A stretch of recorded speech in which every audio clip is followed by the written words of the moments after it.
can use any lens as long as it's the best suitable lens for your shot and it has an aperture wide enough for you to be able to control the depth of field, and also as long as you respect the other 4 rules.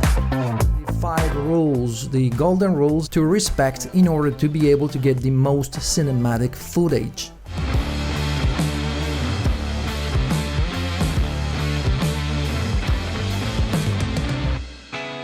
What's up guys, Dan Frullani here and welcome back to a new video. Today I want to give you 5 rules to be respected in order to obtain the most cinematic footage when shooting indoors, like in studio, in this situation. I'm gonna show it to you in this video with a Canon R6, but you can apply these principles, these rules, with any camera. Alright, so let's start immediately with the rule number 1. Shoot in 24 frames per second. Why? First of all, it's the standard of the movie industry, but there is a reason. It's the minimum amount of frames per second that when played as a video, we perceive it as a movement, and also we perceive it in a very natural way, because provided that we set the shutter speed at 1/50th of a second, the blur and the movement would be just like in real life, unlike when shooting at 30 or 60 frames per second. But see for yourself. Put your hand in front of you and do this.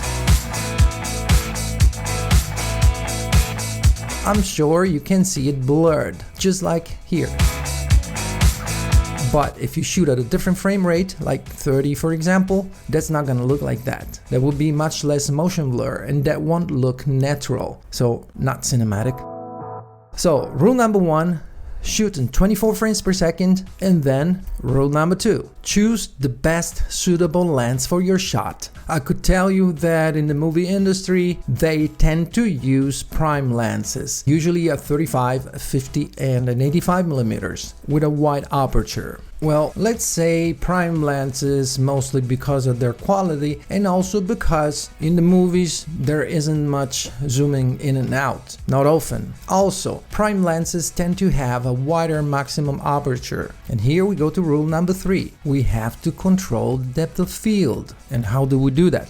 Well, first of all, we need to know what depth of field is. Depth of field is the thickness or the amount of stuff in focus in the shot. And to be able to control it, we need a lens with a wide maximum aperture, because the more we open the aperture, the more we can get the shallow depth of field. The more we close it, the less we get, and everything will be in focus. Also, the focal length of the lens affects depth of field, because wide-angle lenses are less likely to compress the background. They almost don't. So it's more difficult to get a shallow depth of field with a wide-angle lens, like the 16 to 35mm, for example, this lens. From 35, 50, 85, we get much more compression and it's much easier to get a shallow depth of field. Also, the distance between the subject and the camera and the background determines the amount of blur in the background. So, following rule number 2, we need to make sure that we use a lens that's suitable for the shot, and at the same time, it gives us control over the depth of field because of its compression and because of its wide aperture. And by the way, we don't always need a shallow depth of field, so don't overdo it, but the important thing is that you will be able to control it. Rule number 4, and that's a very important one: use a backlight. The first thing they teach us when we learn how to make videos is that we need a key light right in front of us, like here at 10 o'clock or at 2 o'clock, whatever.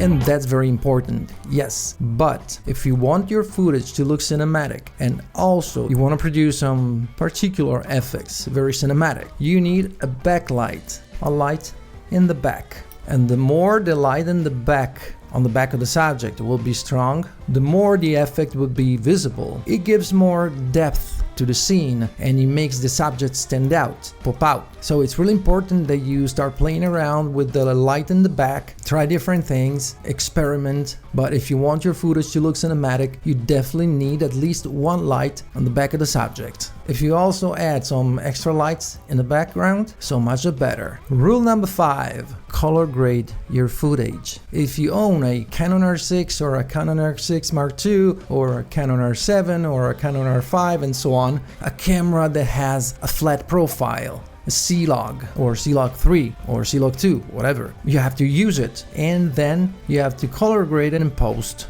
otherwise the footage will look awful. So now we're going to apply these rules, and I'm going to do that with this 35 millimeters, which is a very common focal length for movies. So we already set to 24 frames per second, and it should be 25 if you live in Europe or in a country where the video system is PAL, but for NTSC we use 24 frames per second, shutter speed 1/50th of a second, and this is the result if we use a narrow aperture.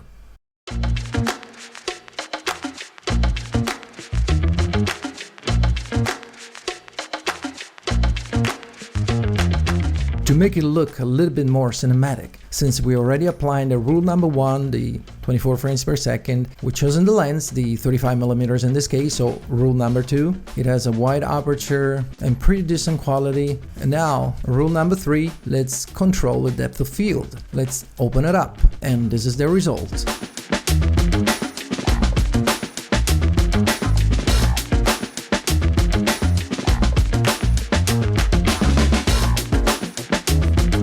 Now, rule number 4, we add some light in the background, some backlight.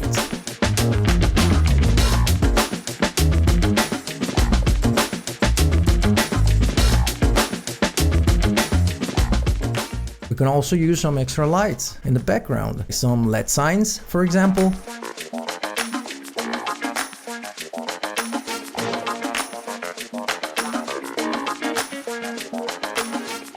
And we can play around with that so much, just changing the intensity of it, but also changing the intensity of the other light in front of us.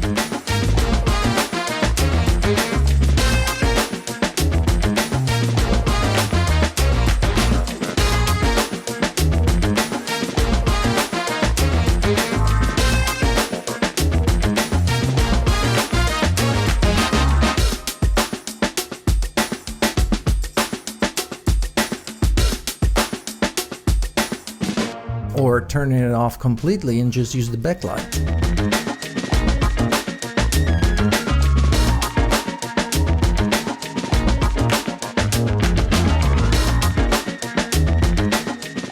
Alright, let me know what you think about it. Hit the like button, subscribe if you ain't already, and check the links in the description to see all my gear stuff and things, my gear. And check the link to Epidemic Sound if you want 1 month of awesome music and great sound effects to use in your videos, 1 month for free.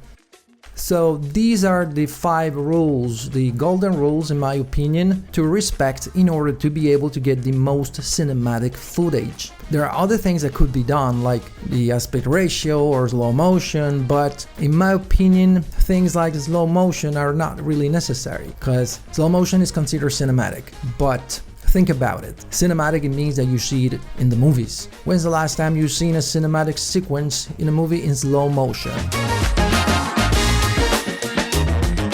So, to wrap it up, even though there are many things that are considered cinematic, these 5 that I told you in this video, in my opinion, are the most important ones to be respected. Alright, I think I don't have anything else to say. And I really hope you enjoyed this video, and if you did, smash the like button and subscribe if you ain't already, and I'll see you guys in the next video. Oh yeah!